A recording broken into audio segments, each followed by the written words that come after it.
South Africans keep on being shown and told how much our men and women, or well, some of our men and women in security uniform, you know, government security uniform, do not necessarily care about South Africans. And all they care about is just becoming rich, just, and it's not a race thing.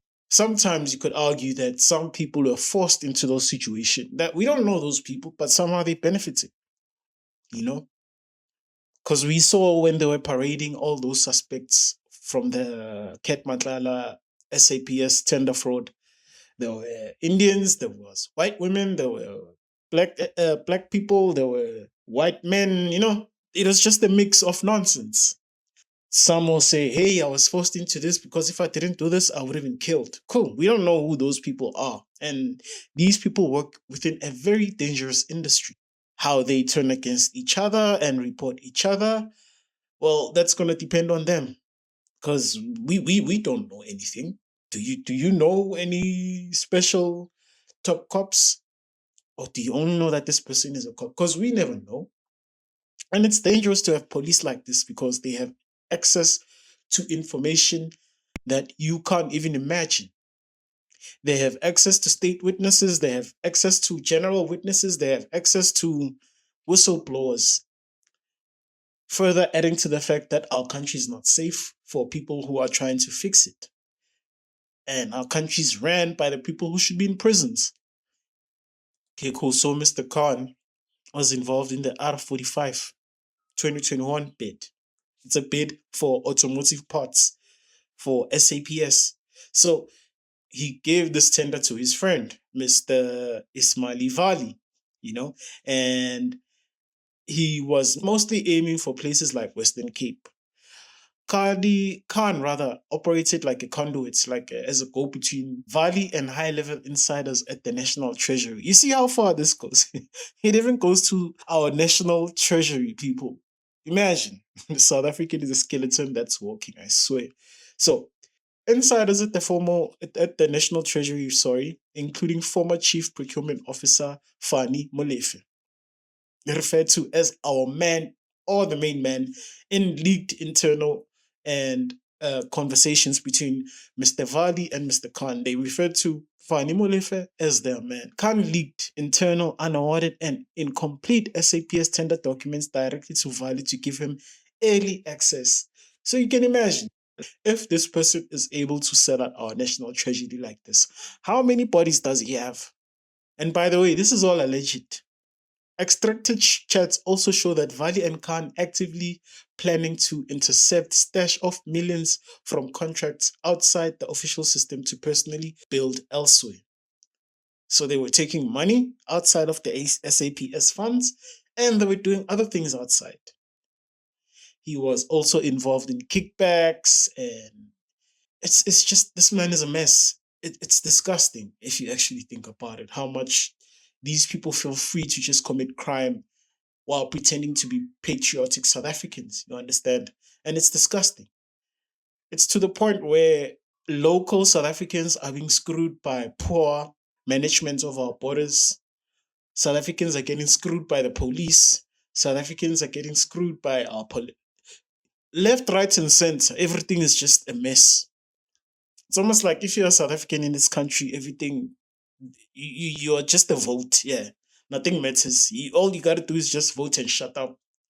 Meanwhile, your life is not moving forward.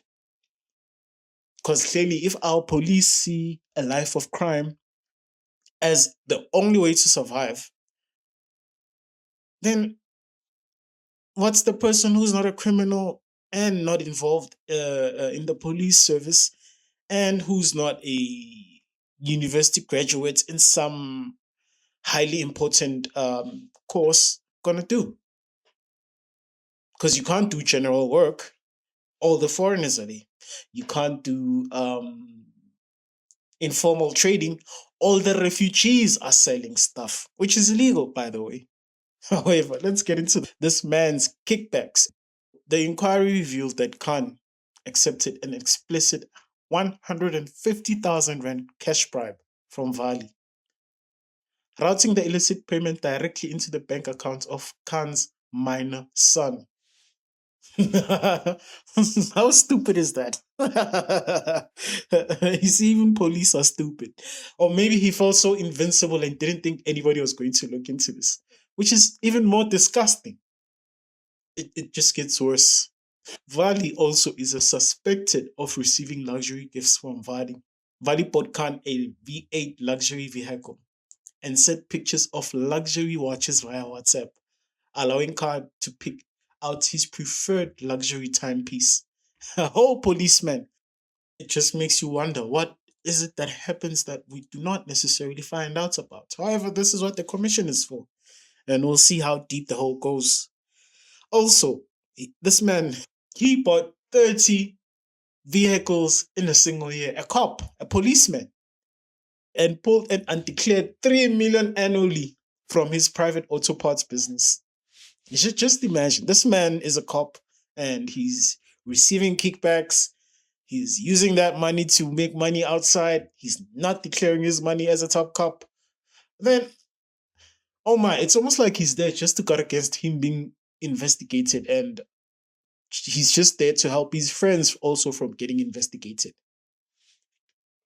He is also allegedly suspected of political subversion using the EFF. It's alleged that this man was using the EFF to sneak in questions into the Madlanga Commission of wanting to create the narrative that he saw best through the EFF. And he's suspected also of weaponizing parliament. Khan allegedly drafted strategic parliamentary questions and leaked confidential SAPS intelligence documents to Syed, who passed them to Malema. Malema then formally tabled these questions to former Police Minister Begicele and Inspector General of Intelligence, Si Hlomaru Dintwe. The purpose for these questions was to get Mr. Dintwe to contradict himself in an attempt to remove him from office. You can see there's no goodwill in all the actions or within these people. All they are is criminals. It's not a race thing. A criminal is a criminal. A top cop, I'll repeat again, a top cop who's supposed to protect people is also suspected of directing subversive operations against journalists. This man was sabotaging journalists.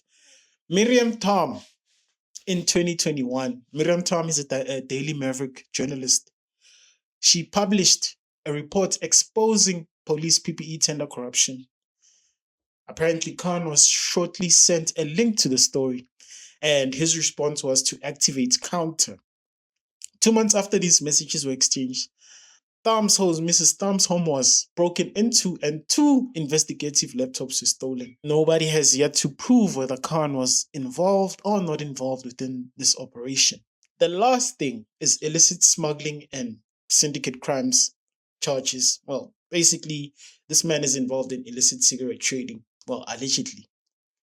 It wouldn't surprise me because we know who Mr. EFF is working with, the Italian South African guy. What is Adriano Mazzotti? And we know that they are selling cheap cigarettes that they hardly even pay tax for in South Africa. May say, oh, courtly British tobacco is expensive, but at least they are paying tax. That's why it's so expensive. British tobacco is expensive because our taxes are high. Our government fails and then they keep on increasing taxes. So who's to blame? The government, not British tobacco, with the excuse of syntax. Syntax, you know. Oh my God. So Mr. Khan was almost, well, allegedly assassinated. By who? We don't know. And apparently he was driving a Chevy Swift or something like that. A man with cars that we know that are of a high value. A man with 3 lawyers drives a Swift. Not a Swift. What is that car called again? That 1.1 car, 1.0 car, man. That's an Uber car. I can't remember what it's called. Apparently, I think that was the car that he's suspected to have been shot while driving. Do you believe that was his car? This man has businesses pulling 3 million rand yearly, and he wants to pretend to be poor. This is disgusting, South African, and it's sad. It's very sad, and I hope that one day we will eventually begin to trust our police again. So this is an unedited video brought to you by me, and hopefully you enjoy this format. I will keep on making video essays. They just keep on taking more to put out. And sorry for the long break, because wow, I haven't released the video in a while. Even YouTube is killing us. So please, if you find this video, please like, subscribe, dislike, help me push this out there. Because some other people don't like reading and they just like things presented to them rather in digital format. Well, recorded visual digital format. Please like, subscribe. I'm out.